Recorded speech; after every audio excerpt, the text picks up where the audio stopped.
Руководствуясь статьями 199, 328, 329 Гражданского процессуального кодекса Российской Федерации. Российской Федерации Гражданского кодекса 318-319 статьялары негізінде определила решение Вахитовского районного суда города Казани от 18 октября 2012 года по данному делу оставить без изменения, а апелляционную жалобу Камалутдинова, Галимзянова без удовлетворения. Вахитов район судына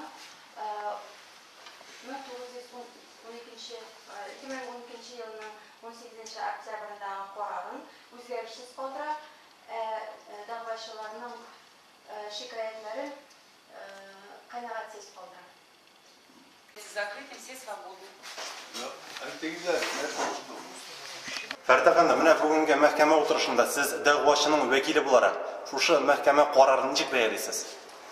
Бу мәхкәмә гаделсез һәм законга каршы килми торган дип бәялыйм. Мәхкәмәнең бөтен эше хөкүмәтне яклауда гына булды. Мәхкәмә үз карарын чыгарганда дәлилләргә нигезләндеме, үзенең ачыклаулар ясадымы?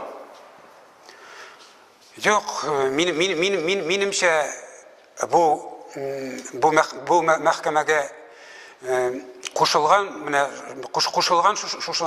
шушы карарны кабул итәргә һәм алар иттеләр дә, алар бернинди дәлилгә дә игътибар итмиләр. Хәзер нәтиҗәдә тискәре карар чыкты. Шушы карарга карата нәрсәдә булса эшләргә буламы? Һәм сез нәрсә эшләргә уйлыйсыз? Була, без аңа каршы апелляция бирәчәкбез. Бу беренче булачак югары судның рәисенә, аннарысын инде Россия судларына. Мөдәррис абый, мәхкәмә карары булды, ләкин сезнең өчен ул нәтиҗәсез tamamlandı. Нәрсә әйтергә телисез? Нәтиҗәсе бик тә безнең уемча яхшы уйларга кирәк. Менә бу эш бит бер кешенең бу татар халкыны бит, татар халкыннан бик тә түбәнләтү. Бөтенләй канча менә татар халкын ышанычын киметә. Нәрсәгә ышанычын? Менә хөкүмәткә кем менә шул вазирлыкка ни эшләмиләр? Хәтта президент аппарат шаймый куйган макет нигә ахырына куеп әмәлгә ашмый?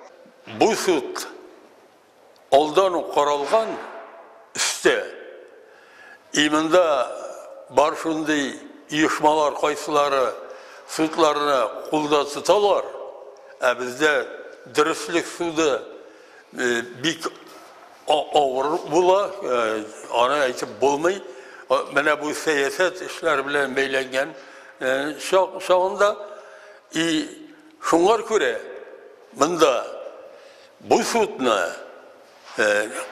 ничек әйткәннәр өстен шулай эшләнде бүген.